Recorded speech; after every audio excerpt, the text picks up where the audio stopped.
guys, and welcome to another Interstellar Modeler HFO. Now, there have been a lot of cool releases in the sci-fi genre over the last several years, and one of the best is this one here, the 1/48 scale model of the Space 1999 Eagle. It was released by Round 2 and has been very popular since it came out, and one gentleman who's been instrumental in getting the word out about it is Todd Morton.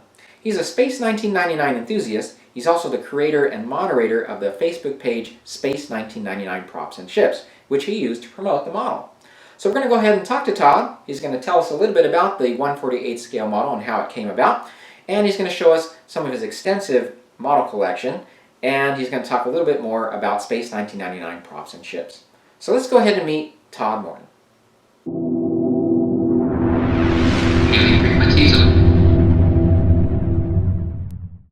All right, hi Todd. Hey, Augie, how you doing? Good. Thanks for being on Interstellar Modeler. Oh, this is a pretty neat little experience for me. All right. Well, hey, let's go ahead and get started. What I want to do, first of all, is to take us back in time here to the fall of 1975. I think that's when Space 1999 debuted. And you're watching the show. And can you tell us what is it about that show that connected with you and still resonates with you today that makes you such a big fan? Actually, it was before I even got to watch the show. I think I was in between 10 and 11.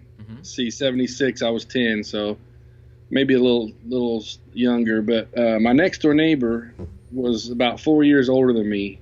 We related on certain things because he was a sci-fi guy, and he built models. I mean, he did all kinds of stuff, and I just thought he was fascinating. And he had the model of the Eagle on one of his shelves in his bedroom, and I got to looking at it the first time. I was like, that is too cool. And I just couldn't keep my eyes off of it or my hands. I kept asking him, can I look at it? Can I look at it? And I think I pestered him for it had to have been 6 months. I mean, every day I'd want to go over there and just grab that thing up. And he finally ended up giving it to me. Oh, wow. It may have been like, here, take this. I see you enough. Go away. I don't know what it was, but my dad and I used to watch Star Trek together, and I think my dad saw the show or maybe a promo for it and said, that ship you got right there, I know what show it is. So that's how I got to start watching it. And it was the actual Eagle that caught my eye, and I've been fascinated with it ever since. Are you a bigger fan of season 1 or 2 or both? Or season 1 definitely for me. But I did watch season 2. I remember Maya. I remember the monsters and stuff like that. And as a kid, that was okay. That stuff didn't, resonate as goofy. It was more like, it was kind of like Star Trek to me. They had the monsters and the aliens and stuff. Right. So, but at this point, season 1. All right, let's go ahead and move on to the 1/48 Eagle, which has certainly generated a lot of excitement in the sci-fi modeling community. Since you're acquainted with the team responsible for it at Round 2, and you yourself having played a big role in promoting it and making it a success, what can you tell us about what it took to make it a reality and bringing it to market? Jim Small has been talking to Jamie Hood of Round 2 Models. He is the guy that he's in charge of that type of stuff. And Jim has been in his ear for years and years and years. I think Jamie just said, it's time. I'm going to listen to Jim, and I'm going to take this to my boss, and we're going to try and get this. They already acquired the Space 1999 license. I know they purchased AMT, Polar Lights, MPC, all those companies. So they had the Eagles already. They just had to make a pitch for the 1/48 scale. I think they brought on board Chris Trice and Daniel Perdome. Daniel Perdome is the one that did the blueprints for it. So once they had the blueprints, they had Jim and Chris.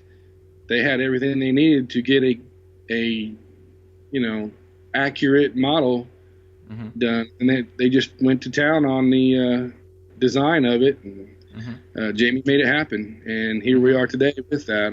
That's kind of the condensed version, but it was those 4 guys that made it happen. Yeah, and then you came into the picture really with a lot helping to promote the model kit and get people's interest in it. Is that right? That's kind of what Mm-hmm. I've basically been pushing the promotion, and Jamie's an awesome guy. He listens to the people.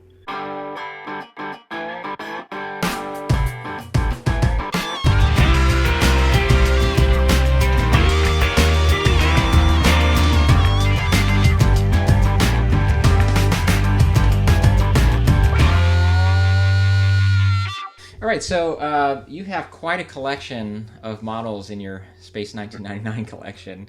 That's an understatement. Yeah. Do you know how many Eagles you have in your collection? I do not have a clue. I've got close to 50 or more, 50, Wow. probably 50 of the 12-inch, and then let's see, probably about 6 in the 148 scale. So let's go ahead and talk about some of your models. You sent me a bunch of different pictures here, and what I'd like to do is pick out a few of them to talk about. So the first one I want to talk about is the hangar. The model, or the diorama, if you will, represents the hangar from Space 1999, and you've got a bunch of different things around the Eagle. It looks like they're servicing the Eagle, right? Oh yeah, the platforms and everything. Those were actually built by John Day. The hangar was supposed to be just something easy to display that you could put a few eagles and some, bits and parts in there to make it represent the eagle. And what scale is this Eagle that we're looking at here? It's the 12-inch. It's the 12-inch 196, I guess, is really what it's called. So let's move on then to the landing pad. Oh, that wow. one is one of my favorites that you have there in your collection. So can you tell us how big is that landing pad? Mm-hmm. That is like 36-inch diameter, and then I think it's like almost 42 inches long. Yeah. So it's a big one. So it is one, if not the most favorite of my collection. Right. Jim Small built that for me. He used to own the Masters and everything, but he sold them on to Alexander Dumas. He lives in Canada. I got the kits and everything from Alex. Jim Small built he added lights. Obviously, everybody wants lights. And then he actually added a small sound chip for me. I sent him the sound chip, and so it's got some takeoff, landing sounds, and all that stuff. All right, very cool. And is this kit still available that you're aware of? I believe Alexander can still produce the kit. I'm sure he may have it. Every now and then I see him have a kit available, so people can get a hold of him from Sci-Hi Models. Sci-Hi Models. Okay. Yeah. All right, very good. All right, so next model I want to move on to now is the Ultra Probe, and so this one is it has the Eagle head on it with a different type of body. So this is a longer ship. Is that right? Can you tell us a little bit about this model? That was the Ultra Probe was from Dragon's Domain. It gets caught up in that space graveyard type deal. The Eagle nose, what you call it. Yes. It separates from the ship at the end, and he escapes from that dragon. Yeah, and they actually sell that model. You can find that model separately then online. Yeah, too, actually, right? Richard Lamer is doing that also. And this is in scale. Like I said, most of your models are in scale with the 172. Most of my stuff is in 12-inch. I do have some 124 and a lot of 148. Yeah, incredible detail. That's one thing about Brian Johnson and the crew that made a lot of these and designed a lot of these models. The detail is just incredible. Yeah, these things are fantastic. Can you still get a hold of the Ultra Probe?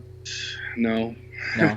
I got lucky finding that. That's how I'll put that. There's 5 or 6 of them.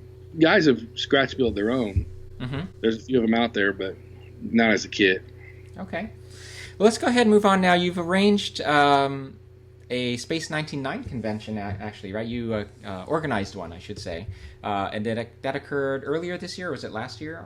Yep, it was in July, the end of July, in Parsippany, New Jersey. That was fun. My first time ever doing anything like that. Roy headed up that one up, and Gordon and I helped him out.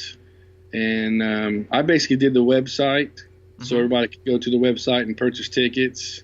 Gordon did a lot of the artwork for the booklet and all the flyers you saw in advertising. We did a lot. That was some work there. It was a small convention, but it was perfect because everybody got to hang out with the cast. Nick Tate and Prentice Hancock was there. That was fun. You got to actually sit there and talk to the guys instead of, just having a 6-mile line to sign up, get autographs, and then move on your way, trying to keep moving people. But we didn't have to do that.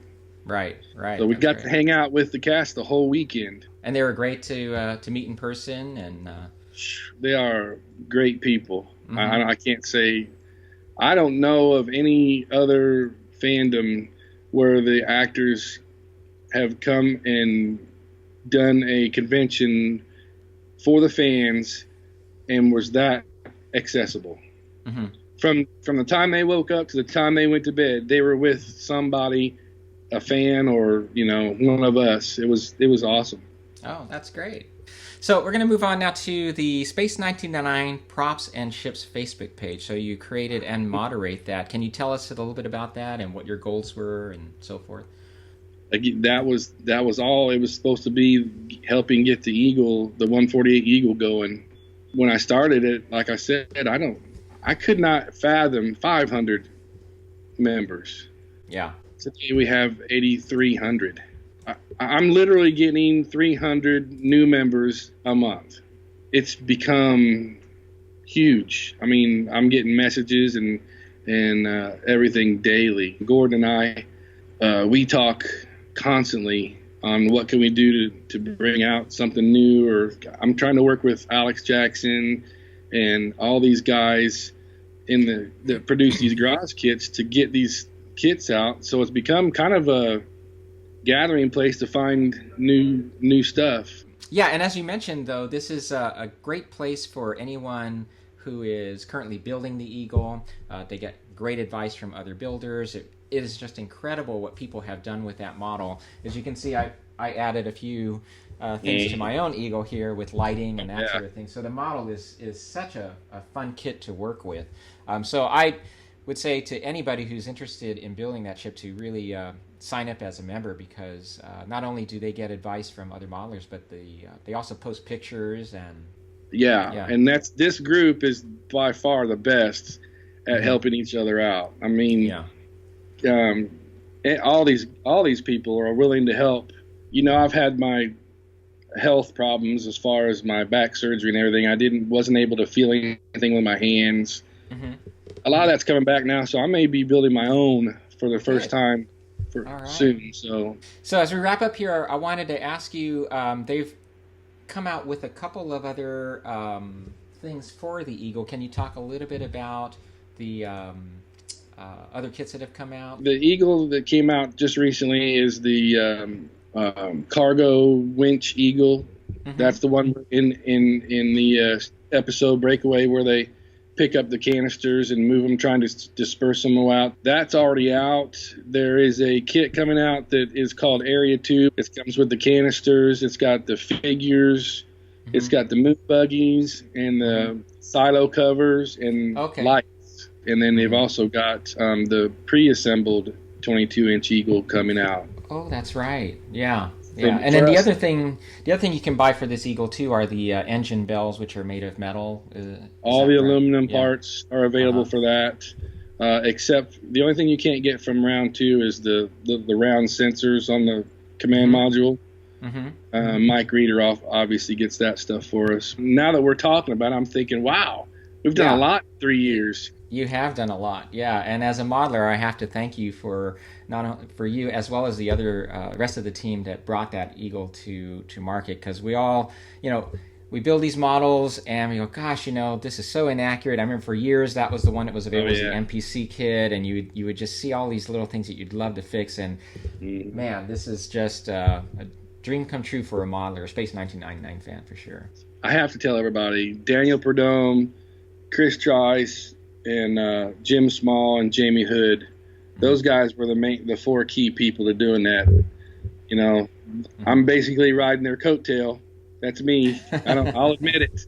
Well, is there anything else you'd like to add here, or tell the modeling community before we go here? This is a 40-year-old show, and some of us are in our 50s now. So try to pass it on down to the younger generation, because we're not going to be around forever. Go out there and get this Eagle and show your kids or friends or whatever. And if you're not a member of Props and Ships, join up. We're good to go. We're helping everybody. All right. Well, thanks again, Todd, for being on, and I really appreciate it. Thank you. I appreciate it. Take care.